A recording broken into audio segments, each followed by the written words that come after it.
Students, we start with the new chapter, chapter number 14, respiration in plants.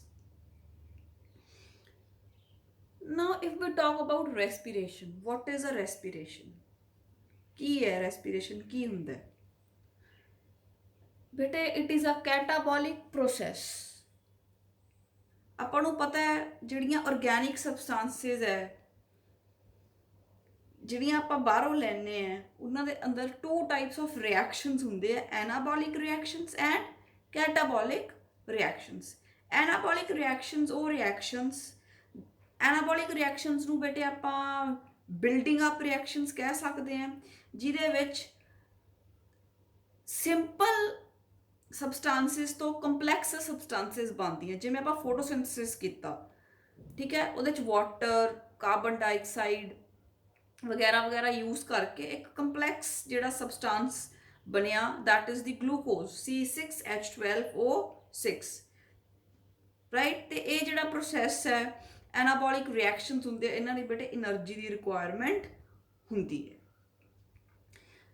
ਤਾਂ respiration ਕੀ ਹੈ ਉਸ ਤੋਂ opposite it is a catabolic process catabolism means breakdown so it is a breakdown reaction where a complex substance is broken down into simpler complex substance ਕਿਹੜਾ ਸੀ glucose ਠੀਕ ਹੈ photosynthesis ਚ plant ਨੇ ਕੀ ਬਣਾ ਲਿਆ ਗਲੂਕੋਜ਼ C6H12O6 ਜਦੋਂ respiration ਹੁੰਦੀ ਹੈ ਆਕਸੀਜਨ ਦੀ ਪ੍ਰੈਜ਼ੈਂਸ ਦੇ ਵਿੱਚ ਜਿਹੜਾ ਹੈ ਟੁੱਟ ਜਾਂਦਾ ਹੈ ਜਿਹੜਾ ਗਲੂਕੋਜ਼ ਹੈ ਠੀਕ ਹੈ and oxygen water and ATP is released glucose ਤੋਂ ਬੇਟਾ ਜੇ ਆਪਾਂ ਕਹੀਏ ਡਿਫਰੈਂਟ ਜਿਹੜਾ ਹੈ ਅੱਗੇ ਟੁੱਟ ਕੇ ਅਲੱਗ-ਅਲੱਗ ਜਿਹੜੇ ਹੈ ਸਿੰਪਲ ਸਬਸਟੈਂਸਸ ਬਣ ਜਾਂਦੇ ਆ ਇਸ ਕਰਕੇ ਜਿਹੜਾ ਰੈਸਪੀਰੇਸ਼ਨ ਹੈ ਇਹਨੂੰ ਕੈਟਾਬੋਲਿਕ ਪ੍ਰੋਸੈਸ ਕਿਹਾ ਗਿਆ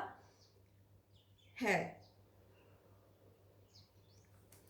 Respiration is a catabolic process in which complex organic molecules are oxidized to simpler ones.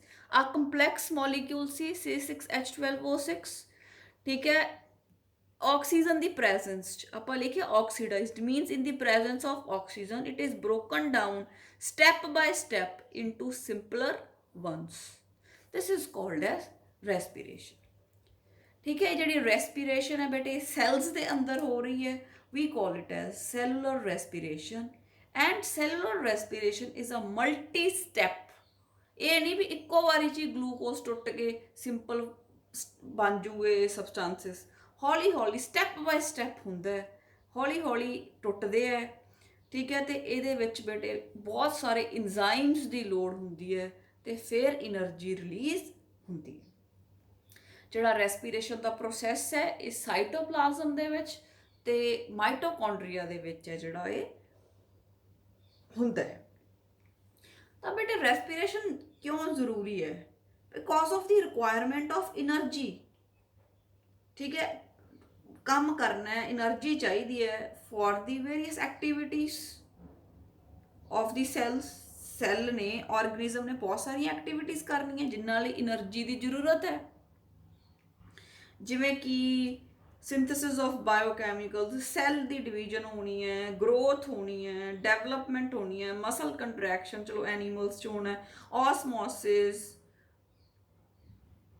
ਠੀਕ ਹੈ ਤਾਂ ਇਹ ਸਾਰੀਆਂ ਜਿਹੜੀਆਂ ਪ੍ਰੋਸੈਸਿਸ ਹੈ ਇਹਨਾਂ ਲਈ ਜਿਹੜੀਆਂ ਐਕਟੀਵਿਟੀਜ਼ ਹੈ ਇਹਨਾਂ ਲਈ એનર્ਜੀ ਦੀ ਜ਼ਰੂਰਤ ਹੁੰਦੀ ਹੈ ਤਾਂ ਰੈਸਪੀਰੇਸ਼ਨ ਇੱਕ ਕੰਟੀਨਿਊਅਸ ਪ੍ਰੋਸੈਸ ਹੈ ਜਿਹਦੇ ਨਾਲ ਜਿਹੜਾ ਹੈ ਕਿਸੇ ਵੀ ਆਰਗੇਨਿਜ਼ਮ ਨੂੰ એનર્ਜੀ ਮਿਲਦੀ ਰਹਿੰਦੀ ਹੈ by breakdown of organic substances by breakdown of complex substances into simpler ones ਤਾਂ ਜਿਹੜੀਆਂ ਸਬਸਟੈਂਸਸ ਬੇਟੇ ਟੁੱਟਦੀਆਂ ਤੇ ਉਹਨਾਂ ਤੋਂ એનર્ਜੀ ਰਿਲੀਜ਼ ਹੁੰਦੀ ਹੈ ਦੇ are called respiratory substrates they are called as respiratory substrates ਠੀਕ ਹੈ ਹੁਣ ਆਪਾਂ ਇਹ ਤਾਂ ਕਹਤਾ ਕਿ ਰੈਸਪੀਰੇਸ਼ਨ ਹੁੰਦੀ ਹੈ ਕੰਪਲੈਕਸ ਸਬਸਟੈਂਸਸ ਟੁੱਟਦੇ ਹੈ ਤਾਂ ਸਵਾਲ ਇਹ ਹੈ ਵੀ ਰੈਸਪੀਰੇਸ਼ਨ ਕਿਸੇ ਤੇ ਤਾਂ ਹੋਵੇਗੀ ਠੀਕ ਹੈ ਤਾਂ ਜਿਸ ਤੇ ਹੋਏਗੀ, ਜਿਸ ਸਬਸਟੈਂਸ ਤੇ ਰੈਸਪੀਰੇਸ਼ਨ ਹੋਏਗੀ ਉਹਨੂੰ ਆਪਾਂ ਕਹਿੰਦੇ ਆ ਰੈਸਪੀਰੇਟਰੀ ਸਬਸਟ੍ਰੇਟ। ਰੈਸਪੀਰੇਸ਼ਨ ਜਦੋਂ ਪ੍ਰੋਸੈਸ ਹੁੰਦਾ, ਜਿਹੜੇ ਸਬਸਟ੍ਰੇਟ ਹੁੰਦਾ ਉਹਦੇ ਉੱਪਰ ਆਕਸੀਡੇਸ਼ਨ ਹੋ ਰਿਹਾ ਹੁੰਦਾ, ਉਹਦਾ ਆਕਸੀਜਨ ਦੀ ਪ੍ਰੈਜ਼ੈਂਸ ਦੇ ਵਿੱਚ ਜਿਹੜਾ ਸਬਸਟ੍ਰੇਟ ਹੈ ਉਹ ਟੁੱਟਦਾ, ਜਿਵੇਂ ਗਲੂਕੋਜ਼ ਇਜ਼ ਅ ਸਬਸਟ੍ਰੇਟ, ਰਾਈਟ। ਤਾਂ ਗਲੂਕੋਜ਼ ਟੁੱਟ ਰਿਹਾ ਆਕਸੀਜਨ ਦੀ ਪ੍ਰੈਜ਼ੈਂਸ ਦੇ ਵਿੱਚ, ਤਾਂ ਗਲੂਕੋਜ਼ ਦੀ ਆਕਸੀਡੇਸ਼ਨ ਹੋ ਰਹੀ ਹੈ ਰੈਸਪੀਰੇਸ਼ਨ ਦੇ ਵਿੱਚ, ਆਪਾਂ ਇਹ ਕਹਾਂਗੇ। ਜਦੋਂ ਰੈਸਪੀਰੇਸ਼ਨ ਹੁੰਦੀ ਹੈ ਬੇਟੇ, ਤਾਂ ਬੋਡੀ ਸਭ ਤੋਂ ਪਹਿਲਾਂ ਗਲੂਕੋਜ਼ ਡਾਈਜੈਸਟ ਕਰਦੀ ਹੈ, ਕਿਉਂਕਿ ਗਲੂਕੋਜ਼ ਨੂੰ ਡਾਈਜੈਸਟ ਕਰਨਾ ਬਹੁਤ ਈਜ਼ੀ ਹੈ। ਤਾਂ ਜਿਹੜਾ ਗਲੂਕੋਜ਼ ਆ ਉਹ ਇੱਕ ਰੈਸਪੀਰੇਟਰੀ ਸਬਸਟ੍ਰੇਟ ਹੈ। ਗਲੂਕੋਜ਼ ਕੀ ਹੈ? ਇੱਕ carbohydrate, right. So we can say carbohydrates are the respiratory substrates. ਫਿਰ ਬੇਟੇ ਆਉਂਦੇ ਆ fats.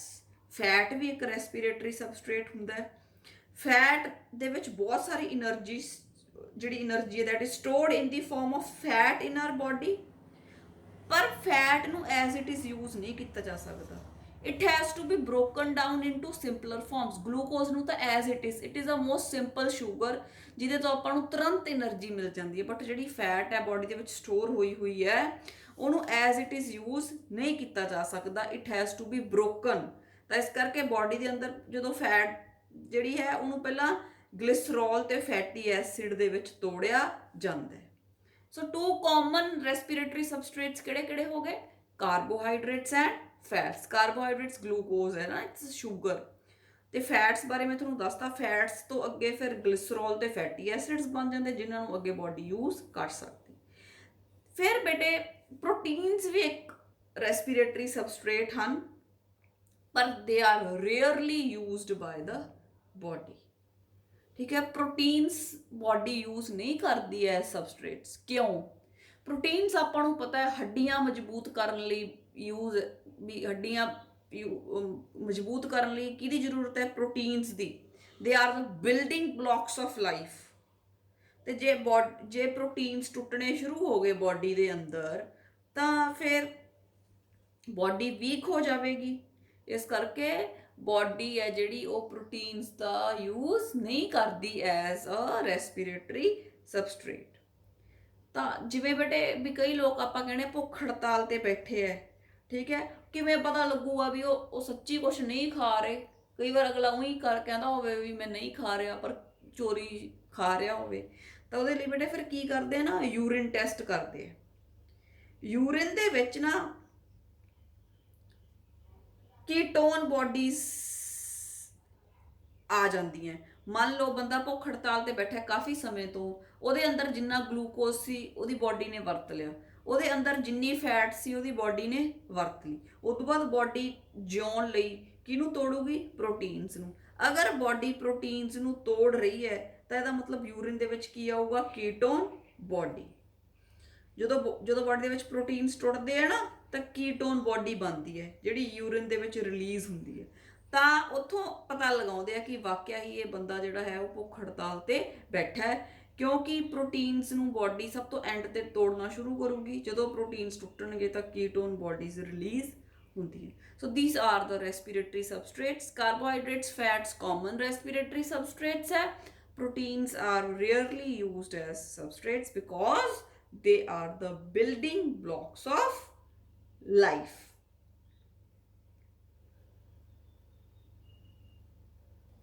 So next, types of respiration. ਹੁਣ ਬੇਟੇ ਅਗਰ ਤਾਂ ਜਿਹੜਾ ਰੈਸਪੀਰੇਟਰੀ ਸਬਸਟ੍ਰੇਟ ਫੈਟ ਹੈ ਜਾਂ ਕਾਰਬੋਹਾਈਡਰੇਟ ਹੈ, ਅਗਰ ਤਾਂ ਬੋਡੀ ਦੇ ਵਿੱਚ ਫੈਟ ਜਾਂ ਕਾਰਬੋਹਾਈਡਰੇਟ ਟੁੱਟ ਰਹੇ ਹੈ, ਤਾਂ ਇਸ ਤਰ੍ਹਾਂ ਦੀ ਰੈਸਪੀਰੇਸ਼ਨ ਨੂੰ ਕਹਿੰਦੇ ਆ ਫਲੋਟਿੰਗ ਰੈਸਪੀਰੇਸ਼ਨ। ਅਗਰ ਪ੍ਰੋਟੀਨਸ ਟੁੱਟ ਰਹੇ ਹੈ, if proteins R the respiratory ਸਬਸਟ੍ਰੇਟਸ, then we call it as protoplasmic respiration. So depending upon the substrate being used, respiration is of two types: floating respiration and protoplasmic respiration. ਇਹਨੂੰ ਯਾਦ ਰੱਖਣ ਲਈ P ਤੇ proteins, P ਤੇ ਪ੍ਰੋਟੋਪਲਾਜ਼ਮਿਕ respiration. ਜੇ proteins use ਹੋ ਰਹੇ ਟੁੱਟ ਰਹੇ ਤਾਂ ਪ੍ਰੋਟੋਪਲਾਜ਼ਮਿਕ ਰੈਸਪੀਰੇਸ਼ਨ, ਅਗਰ ਫੈਟਸ ਐਫ ਤੋਂ ਫੈਟ ਤੇ ਐਫ ਤੇ ਫਲੋਟਿੰਗ, ਤੇ ਫੈਟ ਦੇ ਨਾਲ ਹੀ ਆਉਂਦੇ ਆ ਕਾਰਬੋਹਾਈਡਰੇਟਸ, ਕਿਉਂਕਿ ਫੈਟ ਤੇ ਕਾਰਬੋਹਾਈਡਰੇਟਸ ਦੋਨੋਂ ਕਾਮਨ ਜਿਹੜੇ ਹੈ ਉਹ ਸਬਸਟ੍ਰੇਟਸ ਹੈ, ਰੈਸਪੀਰੇਟਰੀ ਸਬਸਟ੍ਰੇਟਸ ਹਨ। ਉਸ ਤੋਂ ਬਾਅਦ ਬੇਟੇ ਜਿਹੜੀ ਰੈਸਪੀਰੇਸ਼ਨ ਹੈ, ਇਟ ਕੈਨ ਅਕਰ ਵਿਦ ਔਰ ਇਵਨ ਵਿਦਾਊਟ ਆਕਸੀਜਨ।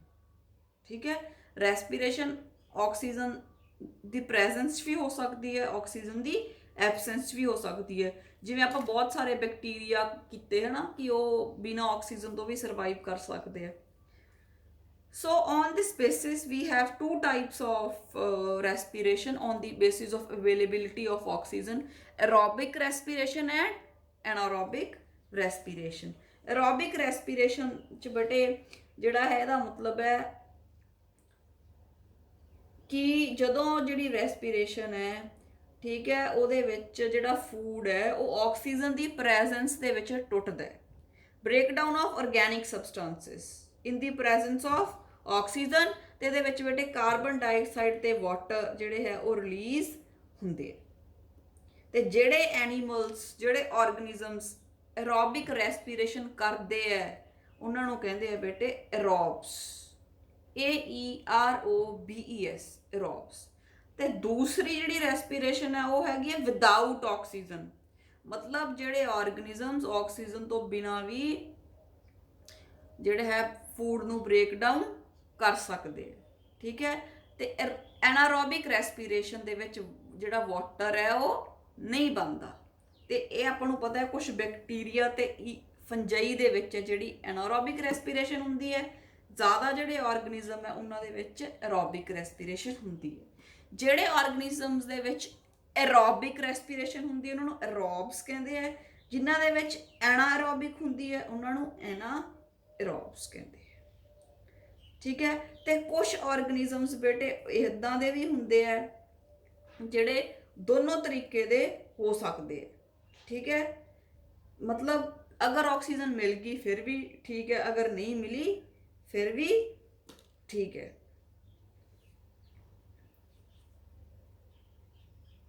ਨੈਕਸਟ ਬੇਟੇ ਹੈਗਾ ਰੈਸਪੀਰੇਟਰੀ ਕੁਇਸ਼ੈਂਟ RQ। ਇਹ ਕੀ ਹੈ ਬੇਟੇ? It is the ratio of volume of carbon dioxide produce to the volume of oxygen consumed in respiration.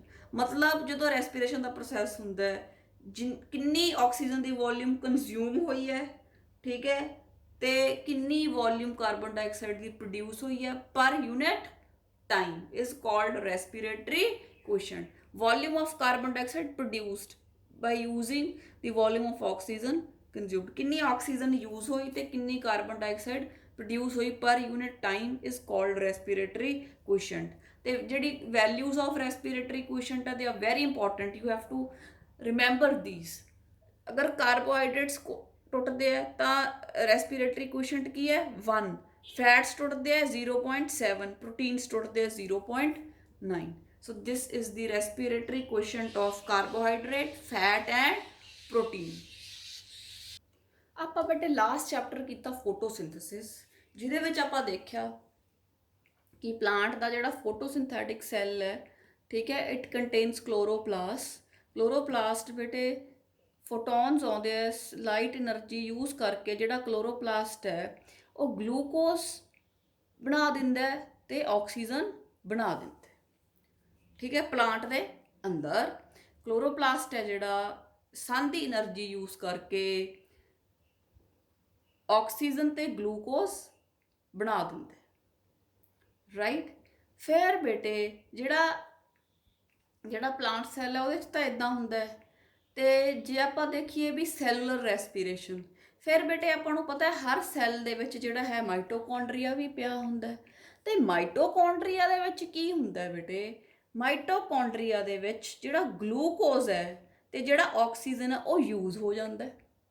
ਠੀਕ ਹੈ, ਜਦੋਂ ਜਿਹੜਾ ਗਲੂਕੋਜ਼ ਹੈ ਉਹ ਮਾਈਟੋਕੌਂਡਰੀਆ ਦੇ ਗਲੂਕੋਜ਼ ਟੁੱਟ ਜਾਂਦਾ ਤੇ ਮਾਈਟੋਕੌਂਡਰੀਆ ਜਿਹੜਾ, ਠੀਕ ਹੈ, ਗਲੂਕੋਜ਼ ਟੁੱਟ ਜਾਂਦਾ ਇਨ ਦੀ ਪ੍ਰੈਜ਼ੈਂਸ ਆਫ ਆਕਸੀਜਨ। ਜਿਹੜੀ ਆਕਸੀਜਨ ਇੱਥੋਂ ਰਿਲੀਜ਼ ਹੋਈ ਹੈ ਤਾਂ ਜਿਹੜਾ ਮਾਈਟੋਕੌਂਡਰੀਆ ਬੇਟੇ ਇਹਨੂੰ ATP ਦੀ ਫਾਰਮ ਦੇ ਵਿੱਚ ਬਦਲ ਦਿੰਦਾ, ਅਡੀਨੋਸਾਈਨ ਟ੍ਰਾਈਫਾਸਫੇਟ। ਤੇ ਜਿਹੜਾ ATP ਹੈ, this is the form of energy ਜਿਹੜੀ ਆਪਾਂ ਨੂੰ ਚਾਹੀਦੀ ਹੈ, ਜਿਹਦੇ ਨਾਲ ਲਾਈਫ ਦੇ ਜਿਹੜੇ ਪ੍ਰੋਸੈਸ ਹੈ, different life processes they are possible only due to the adenosine triphosphate. This is what is happening, this is what is cellular respiration. जो सेल दे अंदर, ठीक है, cellular respiration, it is the actual energy releasing biochemical step of respiration. enzymatic है ये, ठीक है, biological oxidation ਹੁੰਦੀ ਹੈ ਆਰਗੈਨਿਕ ਸਬਸਟੈਂਸਸ ਦੀ, ਮੀਨਸ ਗਲੂਕੋਜ਼ ਦੀ ਆਕਸੀਡੇਸ਼ਨ ਹੋਊਗੀ। ਬਾਇਓਲੋਜੀਕਲ ਆਕਸੀਡੇਸ਼ਨ ਮੀਨਸ ਆਕਸੀਜਨ ਦੀ ਪ੍ਰੈਜ਼ੈਂਸ 'ਚ ਗਲੂਕੋਜ਼ ਟੁੱਟੂਗਾ inside the living cells that release energy in small steps, right? ਤਾਂ ਉਹ એનર્ਜੀ ਜਿਹੜੀ ਹੈ ਉਹ ਰਿਲੀਜ਼ ਐਂਡ ਤੇ it is in the form of ATP, right? So this is about the concept of the chloroplast and the mitochondria. ਆਪਾਂ ਦੋਨਾਂ ਨੂੰ ਕਹਿੰਦੇ ਆ ਸੈਮੀ ਆਟੋਨੋਮਸ ਆਰਗੇਨੇਲੀਜ਼। ਕਲੋਰੋਪਲਾਸਟ ਗਲੂਕੋਜ਼ ਪੈਦਾ ਕਰ ਰਹੀ ਹੈ, ਆਕਸੀਜਨ ਪੈਦਾ ਕਰ ਰਹੀ ਹੈ। ਮਾਈਟੋਕੌਂਡਰੀਆ ਜਿਹੜਾ ਹੈ ਬੇਟੇ, ਇਹ ਕਾਰਬਨ ਡਾਈਆਕਸਾਈਡ ਰਿਲੀਜ਼ ਕਰ ਦਿੰਦਾ ਤੇ ਵਾਟਰ ਰਿਲੀਜ਼ ਕਰ ਦਿੰਦਾ। ਇਹ ਦੋਨੋਂ ਹੈ ਜਿਹੜੇ ਉਹਨਾਂ ਨੂੰ ਕਲੋਰੋਪਲਾਸਟ ਹੈ ਜਿਹੜਾ ਉਹ ਯੂਜ਼ ਕਰ ਸਕਦਾ ਹੈ। Now the next question is, do plants breathe? Do plants breathe? Now we all know that animals have a well developed respiratory system. अपने lungs है, fish कोले gills है, ठीक है। Now do plants have it? Why plants do not have a respiratory system? Plants कोले है नहीं, क्यों नहीं हैगा? Respire ਤਾਂ ਉਹਨਾਂ ਨੇ करना ही है, every living being respire, so do the plants also, but plants do not possess breathing organs, but even then they meet the requirement of O2 and give out CO2। फिर भी कहता plants CO2 यूज करते हैं ते oxygen release करते हैं during the process of photosynthesis during the daytime। किमें करते हैं? For this the plants have stomata and lenticels. Stomata are present on the leaves and lenticels we know they are present on the stems, ठीक है। इन्हां दी help दे नाल plants है जिहड़े they are able to exchange the gases। Now during daytime, जदों day हुंदा है, दिन हुंदा है, ਜਿਹੜੇ ਫੋਟੋਸਿੰਥੈਟਿਕ ਰੀਜਨਸ ਹੈ ਲੀਫ ਦੇ, ਯੰਗ ਸਟੈਮ ਦੇ, ਠੀਕ ਹੈ, ਉਹ ਬਹੁਤ ਸਾਰੀ ਆਕਸੀਜਨ ਰਿਲੀਜ਼ ਕਰਦੇ ਹੈ to meet the requirement of respiration, ਤਾਂ ਕਿ ਰੈਸਪੀਰੇਸ਼ਨ ਹੋ ਸਕੇ। ਤਾਂ ਬੇਟੇ ਪਲਾਂਟਸ ਦੇ ਵਿੱਚ ਡਿਫਿਊਜ਼ਨ ਦੇ ਪ੍ਰੋਸੈਸ ਨਾਲ ਵੀ ਕੁਛ ਨਾ ਕੁਛ ਜਿਹੜਾ ਹੈ ਐਕਸਚੇਂਜ ਹੁੰਦਾ ਹੈ gases the.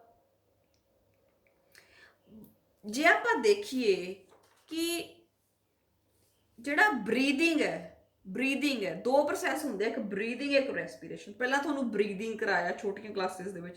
Breathing means just exchange of gases, ਠੀਕ ਹੈ, ਗੈਸਿਸ ਦਾ ਐਕਸਚੇਂਜ, ਇੱਕ ਗੈਸ ਅੰਦਰ ਗਈ ਦੂਸਰੀ ਬਾਹਰ ਆ ਗਈ। But respiration means breaking down the food,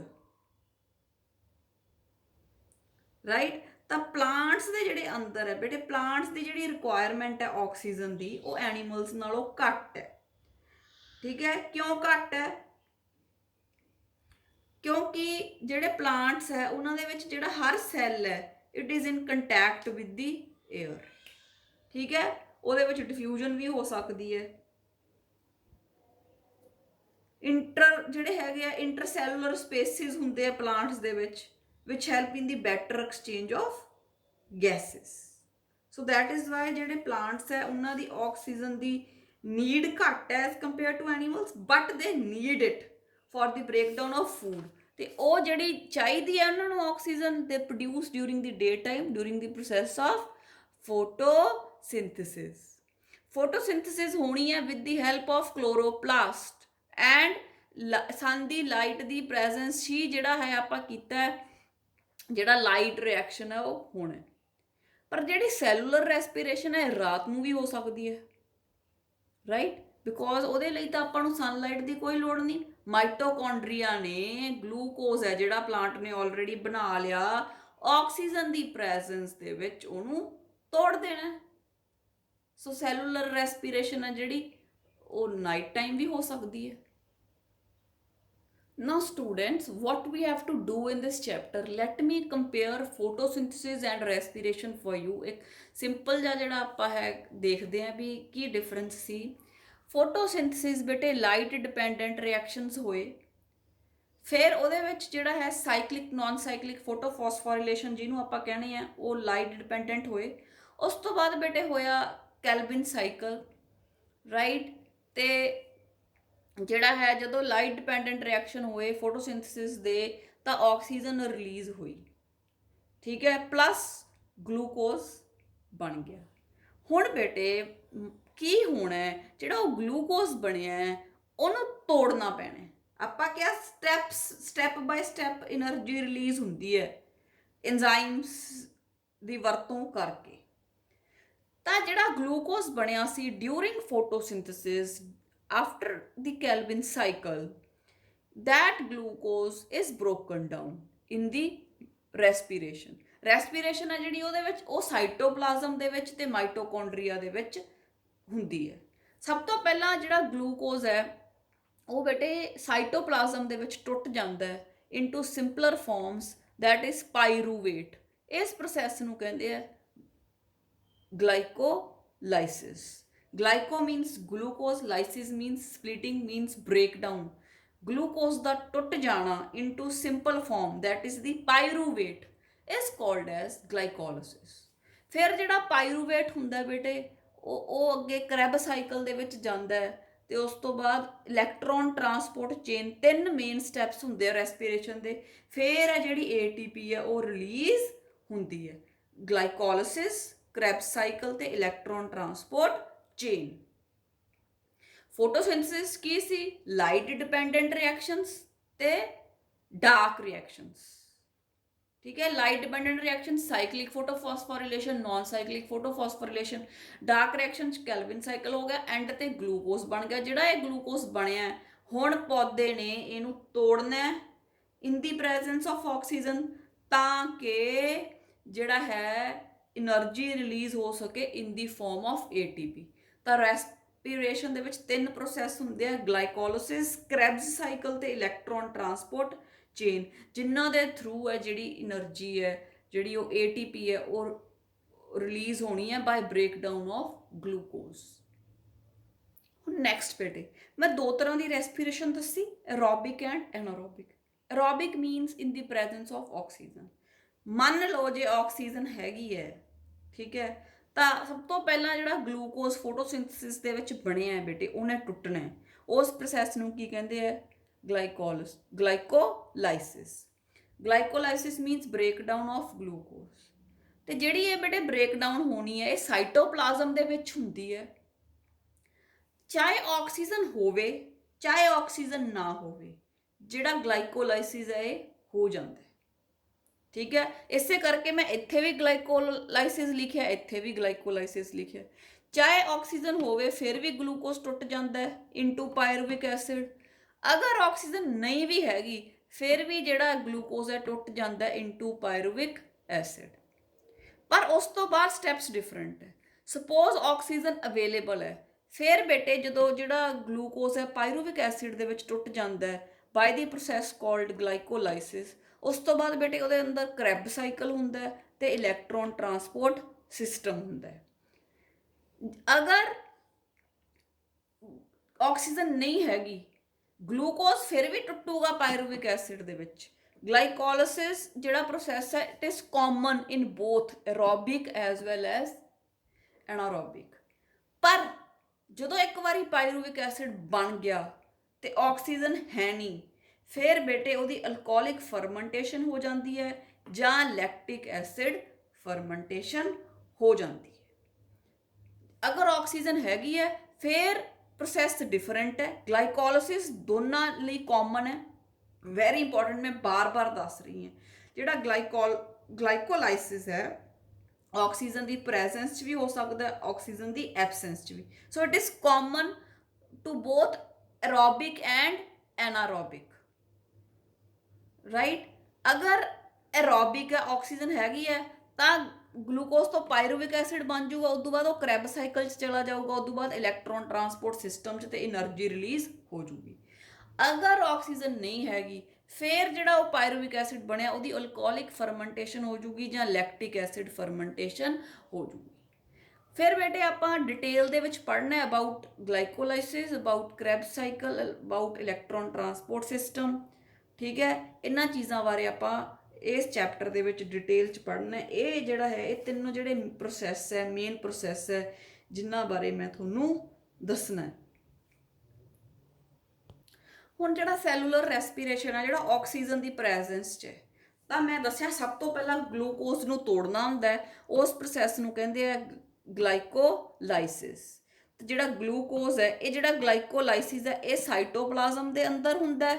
ਜਿਹੜਾ ਕ੍ਰੈਬ ਸਾਈਕਲ ਹੈ ਤੇ ਇਲੈਕਟ੍ਰੋਨ ਟਰਾਂਸਪੋਰਟ ਚੇਨ ਹੈ, ਇਹ ਮਾਈਟੋਕੌਂਡਰੀਆ ਦੇ ਅੰਦਰ ਹੁੰਦਾ ਹੈ।